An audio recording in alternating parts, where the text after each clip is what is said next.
Welcome to the Banker Lamp. Please enjoy the video. You start by collecting everything the project needs so the recipient hears the same mix. Open File and you save a copy to include audio files and assets. This creates a self-contained package.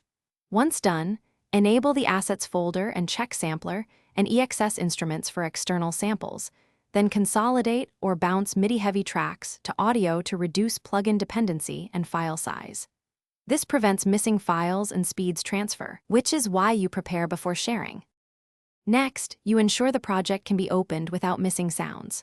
Start by documenting the exact Logic Pro X version and the third-party plugins used. Save that as a simple text file inside the project folder.